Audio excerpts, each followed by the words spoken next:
ಯಾಕಂದ್ರೆ ಅಂದ್ರೆ ಅವರು ಇಂಥ ಹೋರಾಟ ಮಾಡಿ ರೈತರ ಹೋರಾಡಿ ಅದರಲ್ಲಿ ನಮ್ಮದು ಸೌದು ಹೋದ್ರು ಅವರಾಗಿರ್ಬೋದು, ಬಾಬಾಗೌಡ ಪಾಟೀಲರಾಗಿರ್ಬೋದು, ರುದ್ರಪ್ಪನವರಾಗಿರ್ಬೋದು, ಸುಂದರೇಶ್ರವರಾಗಿರ್ಬೋದು, ಒಬ್ಬರು ಇಬ್ಬರು ಅವ್ರ ಹೆಸರನ್ನು ಹೇಳೋಕ್ಕೆ ಪಾಪ ಅವರೆಲ್ಲರೂ ಹೋರಾಟ ಮಾಡಿದರು.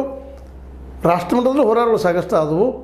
ಆದರೆ ಇವತ್ತಿಗೂ ಯಥಾಸ್ಥಿತಿ ರೈತ ಎಲ್ಲಿದ್ದಾನೆ ಅಲ್ಲಿದ್ದಾನೆ, ಮತ್ತು ಜನಸಾಮಾನ್ಯ ಎಲ್ಲಿದ್ದಾನೆ ಅಲ್ಲಿದ್ದಾನೆ. ಈ ದೇಶದಲ್ಲೇ 190% ಜನರ ಇನ್ನೂ ಹಾದಿ ಮೇಲೆ ಬೀದಿ ಮೇಲೆ ಬಿದ್ದಾರೆ, ಬಡತನದಲ್ಲಿ ಒದ್ದಾಡ್ತಾ ಇದ್ದಾರೆ, ಕೂಲಿ ನಾಲಿಗಾಗಿ ಚಡ್ಪಡಿಸ್ತಾ ಇದ್ದಾರೆ ಅನ್ನೋದು ಅಷ್ಟು ಸತ್ಯದ. ಈ ಹಿನ್ನೆಲೆಯಲ್ಲಿ ಅವ್ರು ಮಾತಾಡಿದಂಥ ಒಂದು ಮಾತು ಈ ಸಂದರ್ಭ ನೆನಪಾಗ್ತದೆ. ಪ್ರೊಫೆಸರ್ ನಂಜುಂಡಸ್ವಾಮಿಗಳು ಏನಂತಂದರೆ ಅವರು ರಾಜ್ಯೋತ್ಸವ ಸಂದರ್ಭದಲ್ಲಿ ಮಾತಾಡಿದಂಥದ್ದು.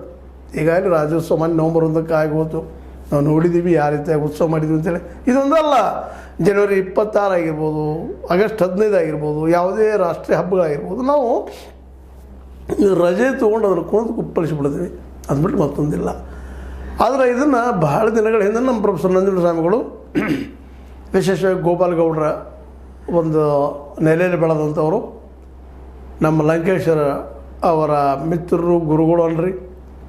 ಈ ಒಂದು ಪ್ರೊಫೆಸರ್ ನಂಜುಂಡಸ್ವಾಮಿಗಳು ಯಾವ ರಾಜ್ಯೋತ್ಸವ ಆಚರಿಸೋದು ರಾಜ್ಯೋತ್ಸವ ಕುರಿತಾಗಿದ್ದಂತಿದ್ರು ಸಹಿತ ಎಲ್ಲದಕ್ಕೂ ಅಪ್ಲೈ ಆಗ್ತದೆ. ಏನಂತಂದ್ರೆ ಕುಣಿದು ಕುಪ್ಪಳಿಸೋದಲ್ಲಪ್ಪ ಬದುಕ ಖುಷಿಯಿಂದ ಯಾವಾಗ ಕುಣಿದು ಕುಪ್ಪಳಿಸೋದು ಹೇಳ್ತಾರೆ ಅವರು. ಹೊಟ್ಟೆ ಹೊರೆಯುವುದಕ್ಕಾಗಿ ಮನೆ ಬಿಟ್ಟು ವಲಸೆ ಹೋಗುವುದನ್ನು, ಹೊಟ್ಟೆ ತುಂಬಿಸುವಾಗಿ ಮನೆ ಬಿಟ್ಟು ಹೊರಗೆ ಹೋಗೋದು, ವಲಸೆ ಹೋಗೋದು, ದುಡಿದಕ್ಕಾಗಿ. ಅದು ನೋಡಿರಿ, ಬಿಹಾರದ ಅನೇಕ ರೈತ ದುಡ್ಲಿಗೆ ಹೊರಗೆ ಬರ್ತಾಯಿದ್ದಾರೆ, ಅನೇಕ ಜನ ಹೊರಗೆ ಬರ್ತಾಯಿದ್ದಾರೆ. ವಲಸೆ ಹೋಗುವುದನ್ನು ಹೊಟ್ಟೆಪಾಡಿಗಾಗಿ